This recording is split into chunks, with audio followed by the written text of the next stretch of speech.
Alors salut à toi, c'est Anovman. Donc ma première vidéo. Donc je vais vous parler des liquidités.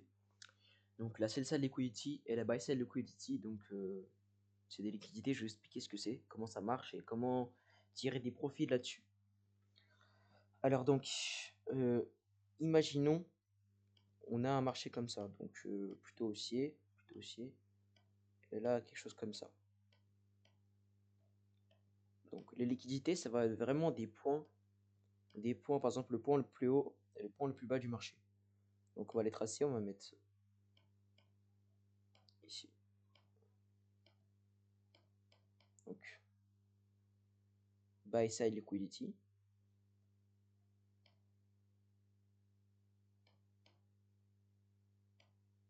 Et ici, du coup, on va mettre sell side liquidity.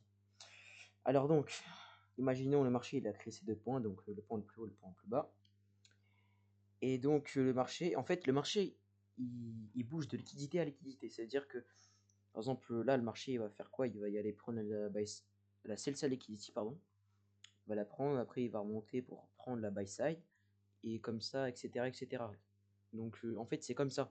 Parce que en soi, les grosses manipulations, c'est pas nous qu'on va les faire. Parce que avec nos comptes, même les comptes propres firmes, donc à 10 000, 100 000, peu importe. Nous, on met quelques lots, enfin, on met 10 lots, trucs comme ça. Mais sur, bon, max 10 lots encore. Alors que les institutions, donc les grosses banques, etc., BlackRock, bon, on va pas rentrer en détail dessus. Eux, ils mettent vraiment des millions de lots. Donc eux, en fait, par exemple, s'ils veulent acheter 1 million de lots, il faut qu'en contrepartie, il y a 1 million de lots de personnes qui vendent. Donc eux, bah, ils vont pas trop avoir ça du coup. Même en vrai, 1 million, je pense que c'est faisable, mais ce qu'ils vont faire, c'est ils vont repérer des liquidités. Donc c'est des ordres, des points où il y a beaucoup d'ordres. Par exemple, il y a des vendeurs, ils sont entrés ici avec un stop loss dessus sur le point le plus haut, en allant chercher, je sais pas, peut-être la sell side liquidity et l'inverse. Donc les acheteurs, par exemple, qui sont là, avec un stop loss derrière ce point le plus bas, donc là c'est sa liquidity.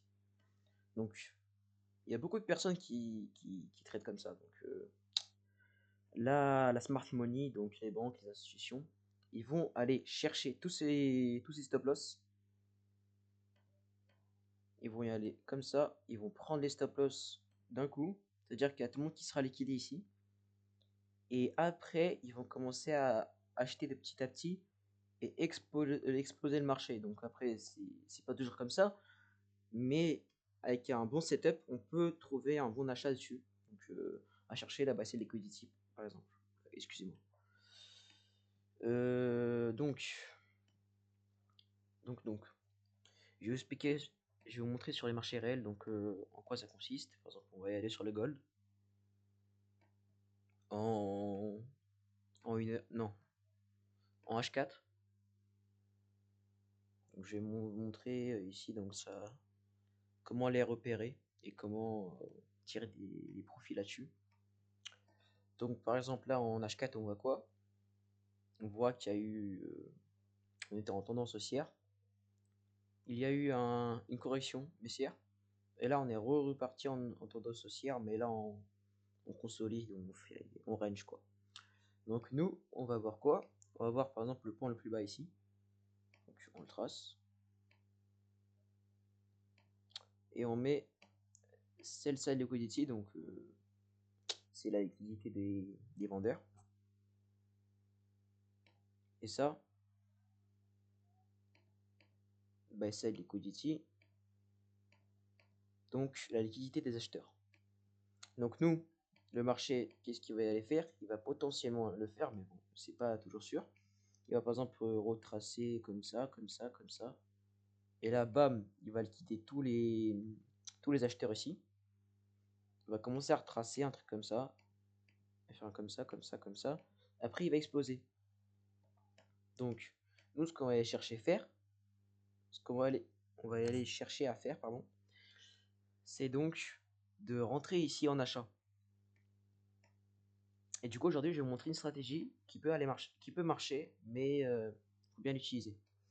Donc ici, on va refaire un exemple. Donc, ici, un marché.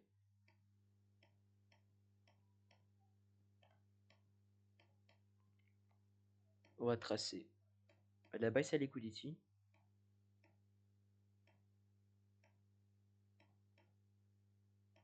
Et la sell side juste ici.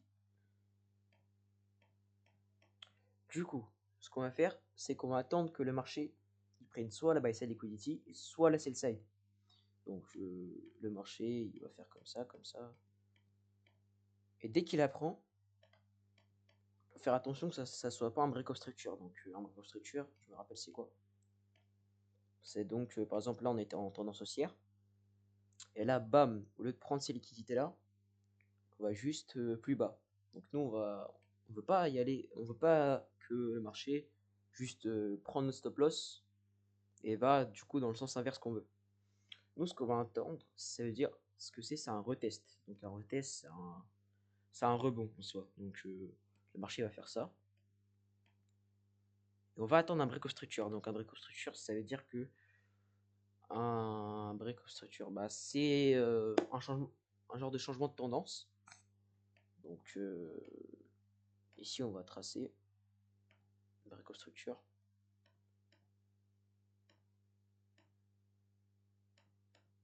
Voilà. Break of structure. Et du coup ici, sur le break of structure, si la bougie est grosse, on va attendre qu'il y a un FVG qui se forme, donc un fair value gap, ici par exemple. Et on va attendre que le marché rebondisse dessus.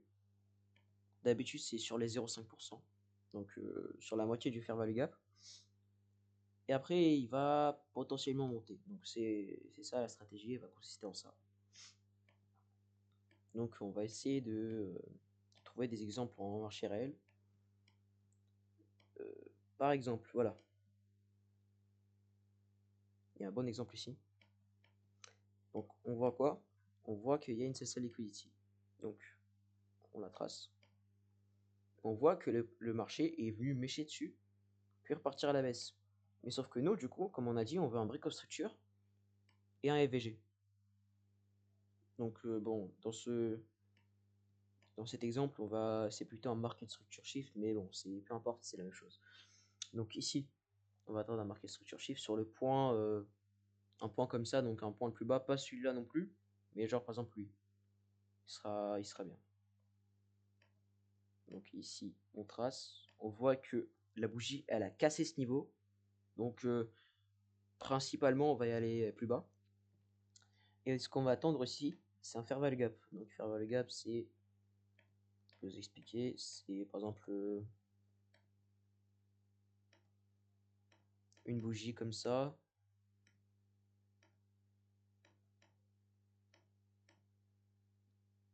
Donc deuxième bougie comme ça.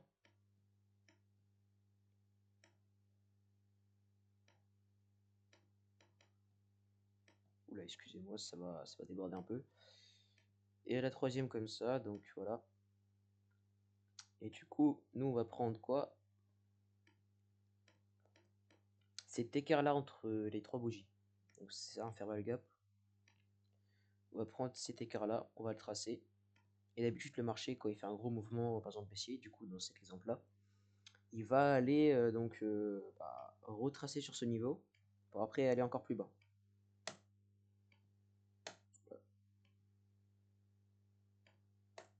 Donc ici c'est ce qu'on a. On trouve un fair value gap juste ici, donc l'écart entre les trois bougies. 1, 2, 3. Et ce qu'on voit directement, le marché il est venu mécher sur ce fair value gap. Et juste après, il est parti très très bas. Donc voilà, un exemple. Donc ça s'appelle un liquidity sweep, donc une prise de liquidité. Et pareil, on peut aller par exemple sur peu importe l'euro USD. Donc laissez-moi trouver un exemple. Un exemple de liquidité. Donc là, c'est vraiment, vous voyez, on était en tendance baissière. Donc cette liquidité là, bon, a eu un break of structure directement. Bon, je crois sur l'euro, on va pas trouver grand chose. Potentiellement, elle est sur le DAX. Donc ici. Ouais, bon, ici c'est pareil aussi, hein. Regardez. Sell sa liquidity, donc liquidité vendeuse. Là, on vient mêcher dessus. Regardez ce qui se passe juste après. On trouve donc ce fair value gap ici.